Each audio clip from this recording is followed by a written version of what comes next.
पति पत्नी, मुझे पहले लड़के की तस्वीर दिखाओ माँ, फिर मैं फैसला करूंगी यहाँ या ना का। माँ ने रीता की तरफ देखा। अच्छा, हम तुम्हारे लिए क्या कोई अच्छा लड़का नहीं देखेंगे? रीता गुस्से से बोली, माँ बस लड़का देखना है मुझे, इसकी तस्वीर मंगवा ले या लड़के को ही बुला लो। माँ ने डांटा, पागल है, शर्म नहीं आती? चल दफा हो जाओ अपने कमरे में। बाबा भी आ गए। क्यों डांट रही हो मेरी बच्ची को? रीता बाबा के पास गई और जाकर कहने लगी, बाबा मुझे लड़का देखना है। बाबा ने मुस्कुरा कर कहा, हाँ बेटी, तुम्हारी मर्जी से ही करेंगे शादी। कल मैं उसकी तस्वीर मंगवा लूंगा।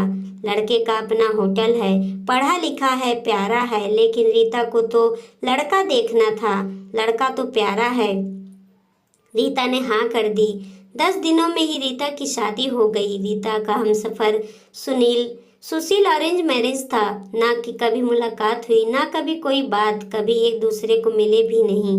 ये ऐसा पवित्र रिश्ता होता है, दो अजनबी एक अनजान हो जाते हैं, जो कभी जिंदगी में मिले भी ना हो, दो पल भर में एक दूसरे की जान बन जाते हैं। पहली रात थी। सुशील कमरे में आया, हाथ में आइसक्रीम पकड़ी हुई रीता नजरें झुकाई हुई बैठी थी। आइसक्रीम तो रीता की फेवरेट थी। सुशील को नमस्ते की। सुशील पास बैठ गया।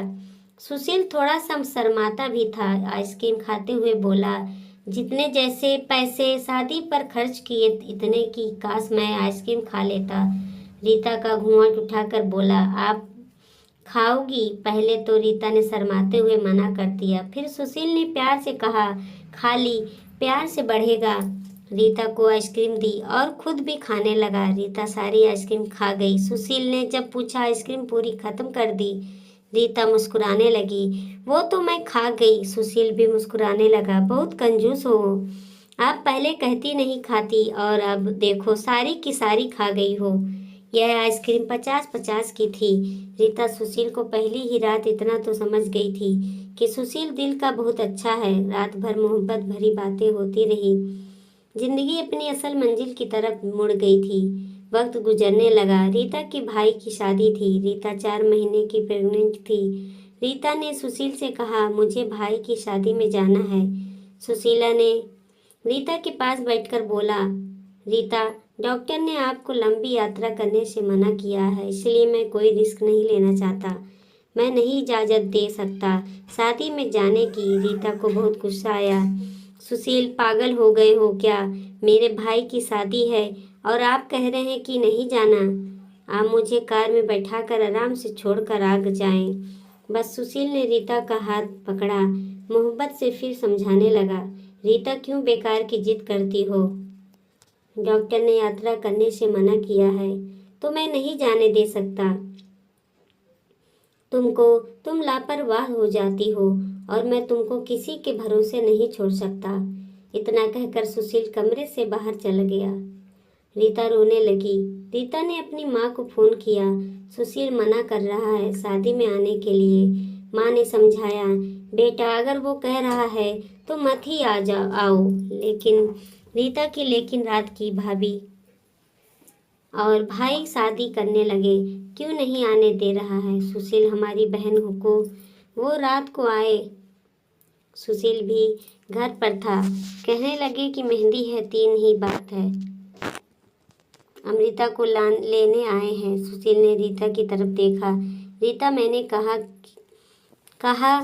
क्या है तुमसे? रीता ने नजरें झुका ली, कमरे में चली गई। उठकर सुशील को गुस्सा तो बहुत था, लेकिन ये सब्र कर लिया। 1000 रुपया जेब से निकाले, रीता को दिए। ये कुछ पैसे रख लो, बाकी और चाहिए तो ले लेना, मैं आऊँगा कल। रीता बहुत खुश थी। सुशील ने अपने सीने से लगाया, रीता को अपना ख्याल रखना रीता। फिर रीता शादी में चली गई। मेहंदी की रात रीता की बुआ की लड़की भी आई हुई थी। डांस भी किया, काफ़ी एंजॉय किया। बारात वाले दिन जब भाई की बारात लड़की वालों के घर पहुंची तो बारिश हो रही थी। गले में काफ़ी कीचड़ था। रीता का पांव फिसला, गिर गई। गिरते ही उसके पेट में दर्द होने लगा। रीता जोर जोर से रोने लगी। जल्दी से रीता को अस्पताल ले गए। रीता दर्द से चिल्ला रही थी। सुशील को कॉल की, रीता के बारे में बताया। सुशील घबरा गया। वो जल्दी से अस्पताल पहुंचा। डॉक्टर रीता को इमरजेंसी वार्ड में ले गए। सुशील बहुत परेशान था। दिल की धड़कनें बेकाबू थी। जुबान पर ईश्वर का जाप था। बाकी सब लोग शादी की खुशियों में मग्न थे, लेकिन यहाँ सुशील परेशान खड़ा था। कुछ देर बाद डॉक्टर कमरे से बाहर आए। उन्होंने सारी कहते हुए बताया, आपका बच्चा मर चुका है। सुशील बेजान सा होकर कुर्सी पर बैठ गया है। भगवान से हिम्मत मांगकर जल्दी से वार्ड में गया। रीता रो रही थी। सुशील को देखकर मुंह मोड़ लिया। सुशील पास बैठ गया, सर पर हाथ फेरने लगा। अच्छा चल, चुप कर मेरी सोना, रोना बंद कर, बस ऊपर वाले की मर्जी थी। रीता फूट फूट कर रोने लगी। सुशील मुझे माफ़ कर दे, मुझसे गलती हो गई। सुशील ने आंसुओं से भीगी हुई पलकों को चूम लिया। अरे बस बस मेरी जान, रोते नहीं हैं, बस ऊपर वाले की मर्जी थी। चुप हो जाओ। रीता खुद को गुनहगार समझ रही थी। अपने बच्चे और सुशील का सुशील समझने लगा। रीता का सर अपनी गोद में रख लिया। चुप हो जाओ मेरी सोनी, रो मत, अब देख मैं तेरे पास हूँ। रीता को लेकर घर चला गया। शादी खत्म हुई, सब घर आ गए। रीता का हाल पूछने रीता का खुद पर इल्ज़ाम दे रही थी। मुझे रोका था सुशील ने माँ, लेकिन मैं जिद करती रही, शादी में जाना है। अगर मैंने इनकी बात मान ली होती तो आज शायद मैं अपना बच्चा ना खोती। सुशील समझ रहा था रीता दिल ही दिल में खुद को कसूरवार ठहरा रही है।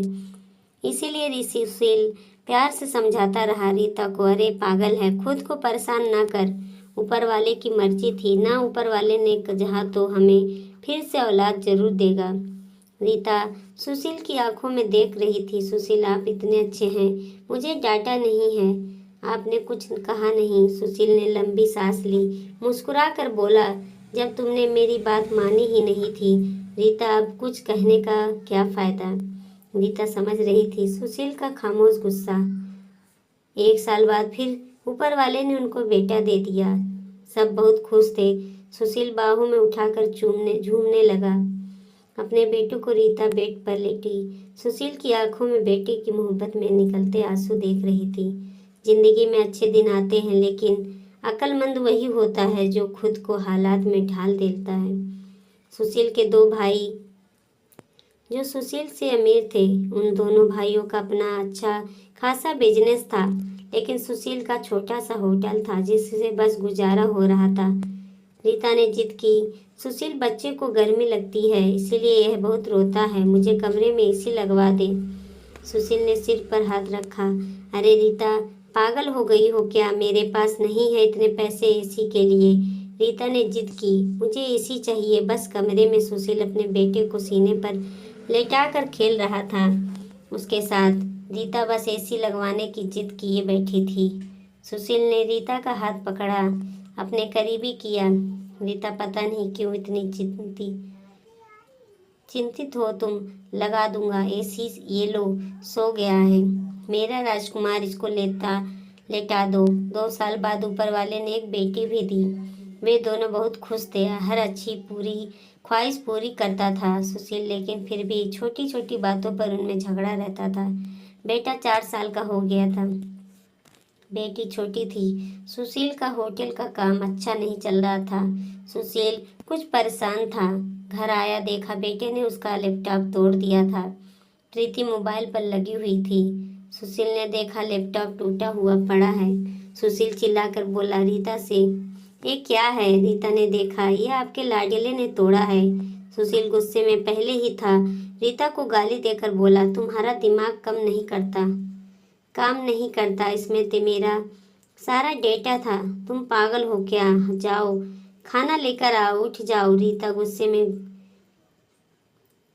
सुशील मैं नौकरानी नहीं हूँ, सारा दिन बच्चों को संभालो और फिर तुम मुझे गाली दो। सारा दिन इतना काम करो और कदर इतनी सी है, गाली दे रहे हो। रीता खाना लेकर आई।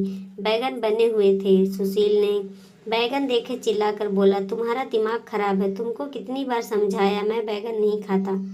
सुशील ने खाना उठाकर फेंक दिया, उठकर बाहर चला गया। इतने में बेटे ने कांच का गिलास तोड़ दिया, जो हाथ पर लग गया। काफ़ी खून बहने लगे हाथ से। रीता ने बेटे को एक दो थप्पड़ लगा दिए। बहुत तंग आ गई हूँ मैं तुम बाप बेटे से। बेटे को उठाकर कमरे में ले गई। रो रही थी, साथ ही उसे मैं बोल रही थी, 5 साल के हो गए, इस इंसान के साथ बड़ी कदर ही नहीं है। बेटे के खत्म पर मरहम लगाने लगी। इतने में बेटी भूख से रो रही थी। बेटे को गोद में उठाया। इस इंसान की ऐसी हरकतें रही तो गुजारा मुश्किल हो जाएगा। रात भर सुशील गायब रहा। रीता ने भी फोन करके पूछा। रीता ने अपनी माँ को बताया, सुशील आजकल ना खर्च दे रहे हैं, ना अच्छे से बातें कर रहे हैं, गालियाँ देता है। माँ ने कहा, अच्छा हम करते हैं बात। उससे सुशील को महसूस हुआ उसने अच्छा नहीं किया रीता के साथ। आज घर जाकर रीता को सारी करूँगा। घर आया, देखा घर में रीता के माँ बाप, चाचा सब आकर बैठे हुए थे। सुशील ने रीता की तरफ देखा। रीता खामोश रही। नमस्ते किया, उसके बाद बात तो शुरू हो गई।